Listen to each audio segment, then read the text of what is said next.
तुझ्या हातची प्यादी आम्ही खेळ तुझा हा सगळा तुझ्या कृपेने मांडलेला मी संसार माझा वेगळा संसार माझा वेगळा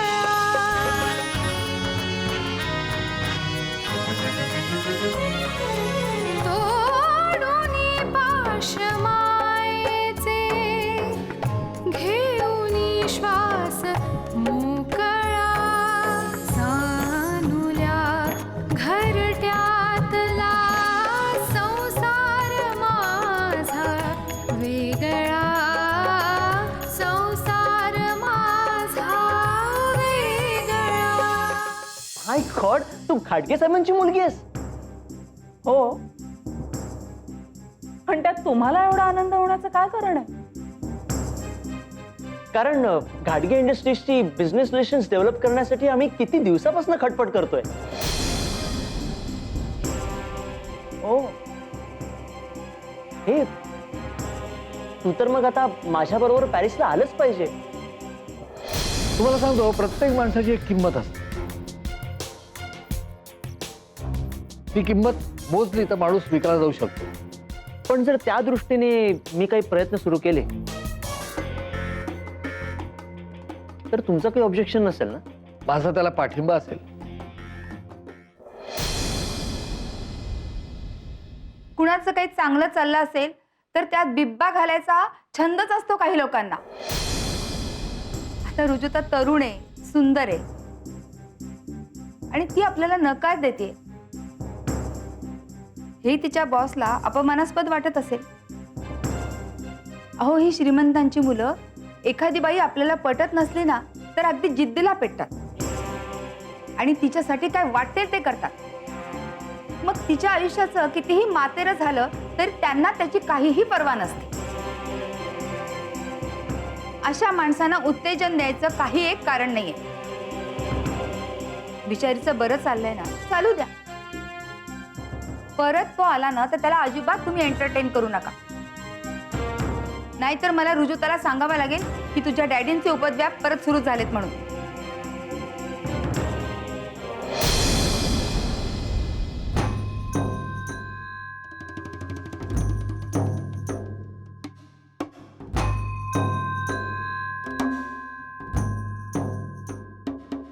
हॅलो जेडी, तुमचे प्रयत्न चालू ठेवा.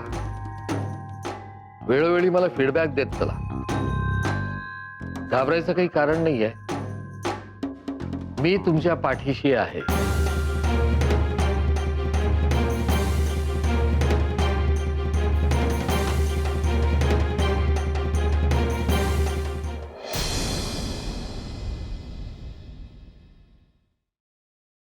सिद्धेश, अरे सोनाली, तू यावेळी?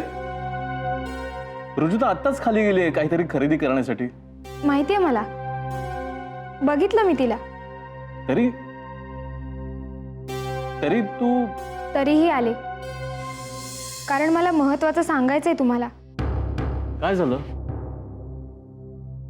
मला मुंबईच्या बाहेरचं कुठलं तरी हॉटेल सांगा ना. हॉटेल? कशासाठी? मी घरातून पळून जायचा प्लॅन करते. व्हॉट? हळू.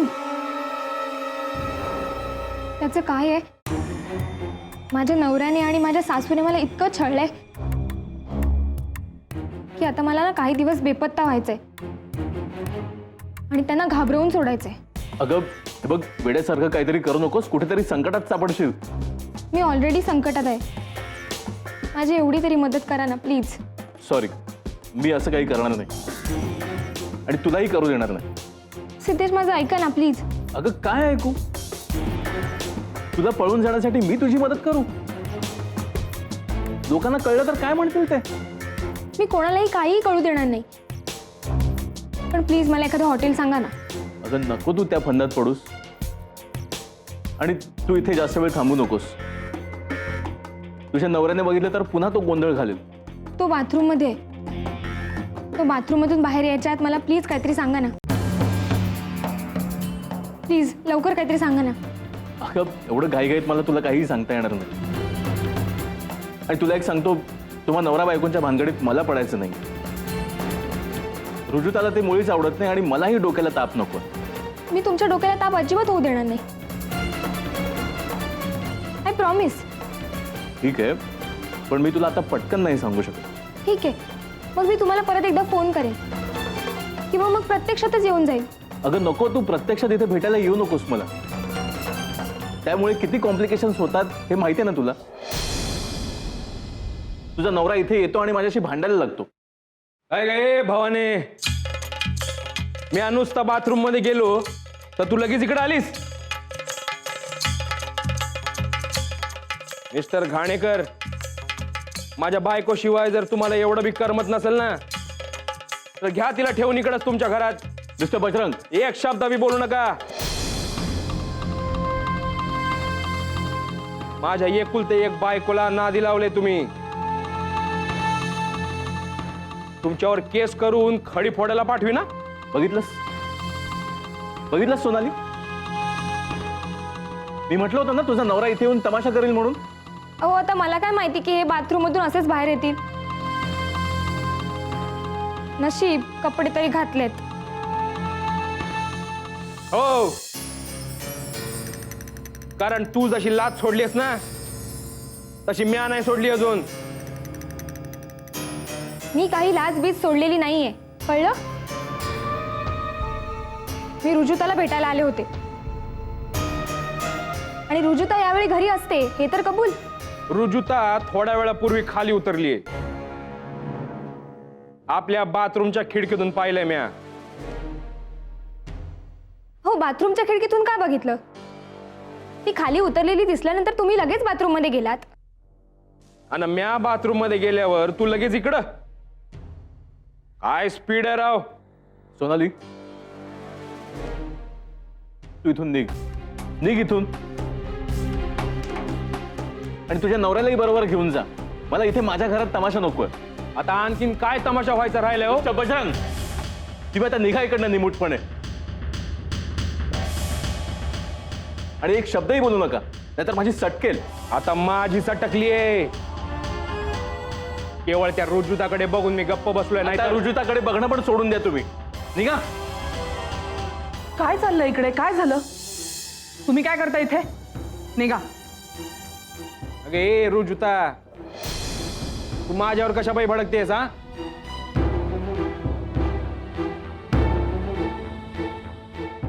अगं आपण दोघे बी समदुःखी आहोत. ओ समदुःखी, चला निघा आता, नाहीतर तुम्ही एकटेच दुःखी व्हाल.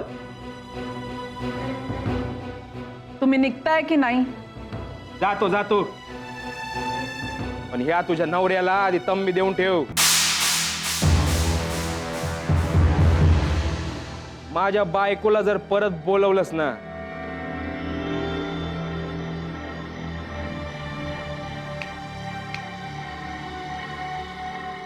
राडा करून टाकीन.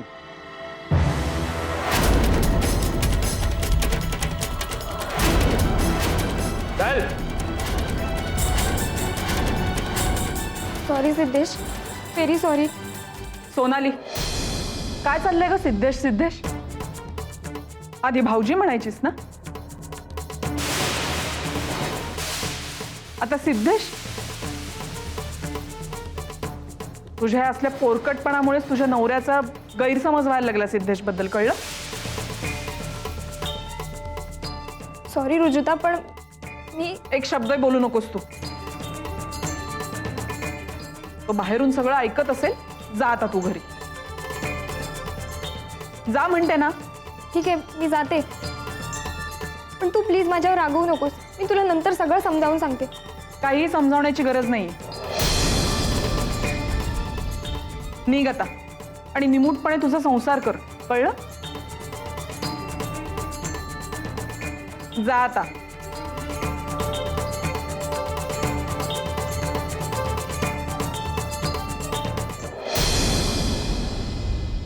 काय प्रकार आहे हा सगळा? रुजुता, तुला माहितीये ना हा माणूस कसा आहे ते, आणि ती मुलगी किती मूर्ख आहे हेही तुला माहितीये. परत परत त्याच चुका करते. तुला माहितीये ती इथे का आली होती ते? मला काहीही माहीत करून घ्यायचं नाहीये. मी खरंच खूप अपसेट झाले. तुझ्यापेक्षा जास्त मी अपसेट आहे. तो माणूस माझ्याबद्दल काही बरवतो आणि तू त्याच्यावर विश्वास ठेवते. मी विश्वास ठेवायचा प्रश्न नाहीये सिद्धेश, पण आता अशा सगळ्या गोष्टी घडायला लागल्यात ना की खरा प्रकार काय आहे कळतच नाहीये मला. What nonsense. तो माणूस आपल्या दोघांमध्ये फूट पाडायचा प्रयत्न करतो आणि तू असं काहीतरी बोलून त्याच्या प्रयत्नांना यश आणतेस हे मला अजिबात खपत नाही. हे बघ रुजुता, जग इकडचं तिकडे झालं तरी तुझा माझ्यावरचा विश्वास ढळता कामा नये, कारण मी तुझा कधीही विश्वासघात करणार नाही असं मी तुला वचन दिलंय.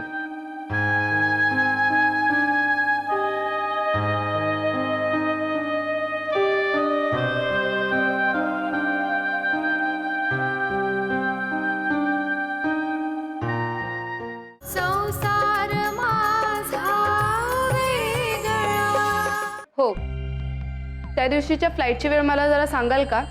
त्याप्रमाणे आमच्या बॉसबरोबर जरा बोलता येईल. हां, एक तिकीट कन्फर्म झालं आहे आमच्या बॉसचं, जेडीचं. जेडी म्हणजे जयदीप दांडेकर. आणि दुसरं तिकीट हो, त्याचं नाव मी तुम्हाला नंतर सांगते. ओके? कोणाशी बोलत होतीस? ट्रॅव्हलिंग एजंटशी. तुमचं तिकीट कन्फर्म झालं आहे आणि सेकंड तिकीटच्या बाबतीत ते विचारत होते. ओके. तुमचं काही बोलणं झालं का रुजुता बरोबर? कोणत्या संबंधात? ऑफकोर्स या पॅरिसच्या व्हिजिटच्या संबंधात. नाही, तिच्याशी काल जेवढं बोलणं झालं तेच. मग आता आता काय? रुजुताला एकदा फायनली विचारून टाका ना. मी तिला अजिबात विचारणार नाही. आता ती स्वतःहून माझ्या मागे लागेल की मला पॅरिसला जायचंय म्हणून. कशावरून? आहे, माझी एक गंमत आहे. मला सांगायला काय हरकत आहे? मी अजिबात तुला सांगणार नाही, कारण तू पक्की चुगलीखोर आहेस. जेडी. जेडी काय? मी इथे बोललेला प्रत्येक शब्द आणि प्रत्येक वाक्य रुजुतापर्यंत पोहोचत असतं. जेडी, आय प्रॉमिस यू, मी कोणालाही सांगणार नाही. हे बघ, तुला फालतू चौकशा करण्याचं काही कारण नाही. तू तुझं काम व्यवस्थित चालू ठेव. That's all. मी माझं काम व्यवस्थितच करते, पण ते व्यवस्थित करण्यासाठी माझ्या बॉसने मला विश्वासात घेऊन सगळं काय सांगितलं पाहिजे. Not necessary. सगळ्याच गोष्टी काही मी तुला सांगू शकणार नाही. सो प्लीज या फालतू चौकशा बंद कर. पॅरिसच्या टूरच्या संबंधी तुझ्याकडे जी काही डॉक्युमेंट्स आहेत ती मला मेल कर. मी माझ्या लॅपटॉपवर बघतो. मी ऑलरेडी तुम्हाला मेल केलेली आहेत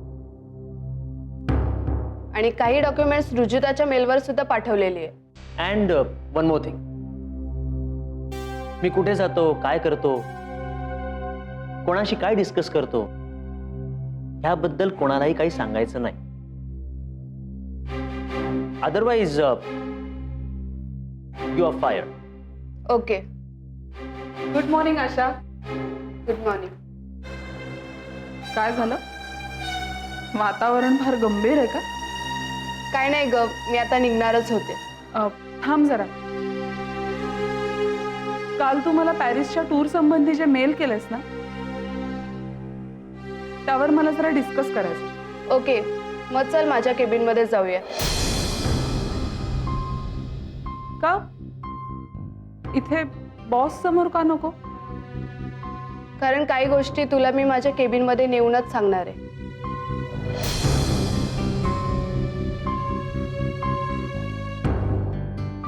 बस बस रुजुता, बस. मी जरा आशाला भेटून येते. तिला भेटायची काय गरज आहे? म्हणजे काय? ती माझी ऑफिसची कलिग आहे आणि ऑफिसच्याच कामाविषयी मला तिच्याशी बोलायला. ऑफिसच्याच कामासंबंधी आपण बोलूया. बस. ओके.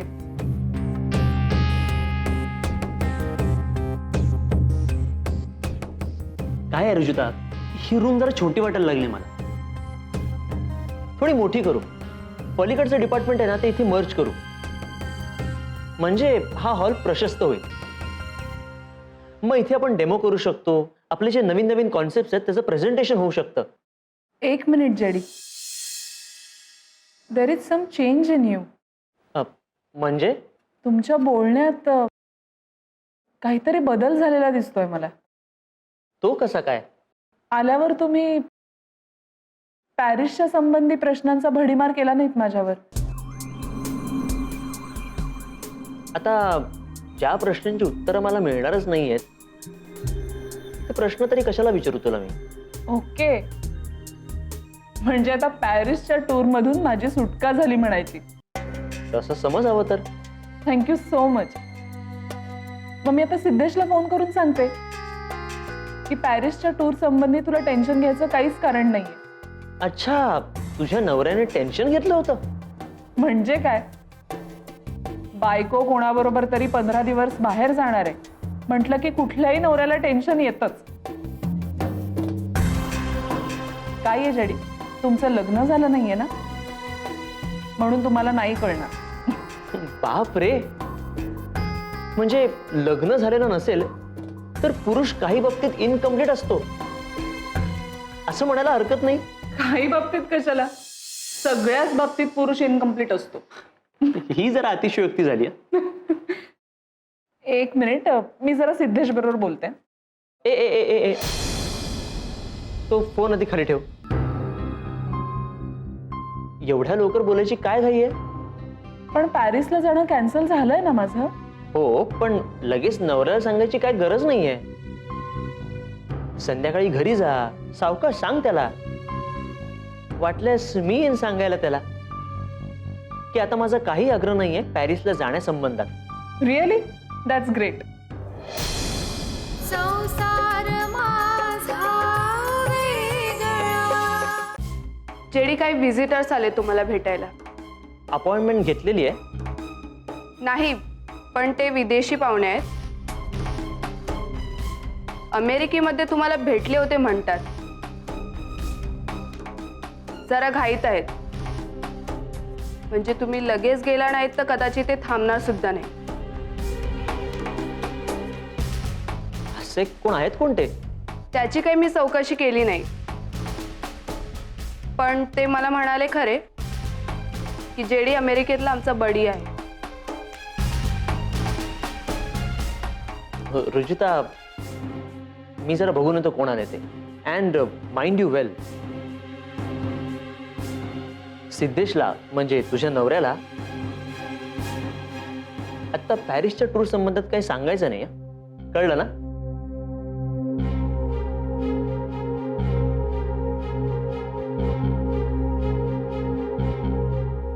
आशा, तुला एक ग्रेट न्यूज सांगू.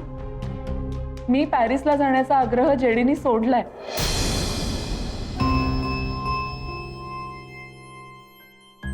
आशा, काय ग, तू इतकी मक्खासारखी काय उभी आहेस माझ्याकडेच बघत? जेडीने मला तंबी दिली, कोणाला सांगू नको म्हण. पण तू माझी खास जीवाभावाची मैत्रीण आहेस. मुख्य म्हणजे तू एक स्त्री आहेस, मॅरिड बाई. त्यामुळे काही बाबतीत तुझ्याशी बोलणं मला भाग आहे. काय झालंय आशा, मला जरा सांगणार आहेस का नीट? जेडीचं काहीतरी कारस्थान शिजतंय. कारस्थान? हो, तुला माहितीये, काल त्याने तुझ्या डॅडींची अपॉइंटमेंट घेतली होती. काय सांगतेस काय? येस, त्याने काल इंडस्ट्रियलिस्ट घाडगे साहेबांची अपॉइंटमेंट घेतली होती. आणि त्या अपॉइंटमेंटचं पुढे काय झालं हे तो सांगायलाही तयार नाही. अगं, मग काहीतरी बिझनेस डील असेल. असेल, पण बिझनेस डील असता तर त्याने असं का म्हटलं असतं? रुजू त्याला ह्या बाबतीत काही कळता कामा नये.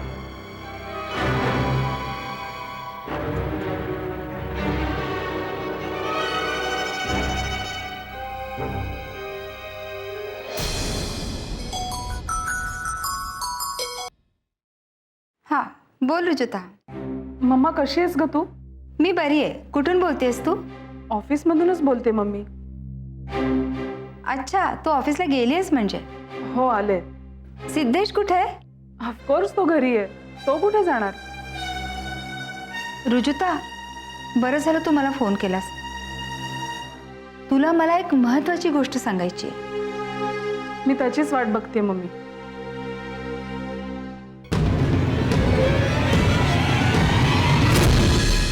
Hello hello hello mummy.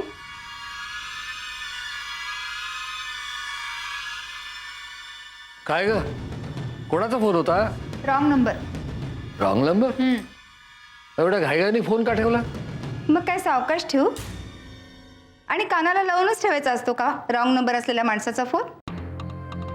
आणि त्याच्याशी काय बोलायचं? हॅलो, तुमचा की नाही रॉंग नंबर लागलेला आहे.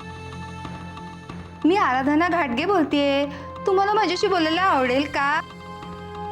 असं बोलायचं असतं का त्याच्याशी? रॉंग नंबर म्हणून आपटला मी तो.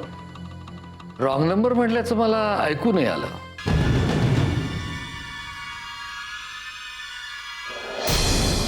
तुझ्या आणि सिद्धेशच्या विरुद्ध आणखी एक कारस्थान शिजतंय. आणि ते कारस्थान कोण करते हे तुला वेगळं सांगायची गरज नाहीये बेटा. अच्छा, म्हणजे डॅडी अजूनही सिद्धेश्वर डूक धरून आहे? हो, आणि यावेळेस त्यांनी तुझ्या बॉसची हात मिळवणी केलेली दिसते.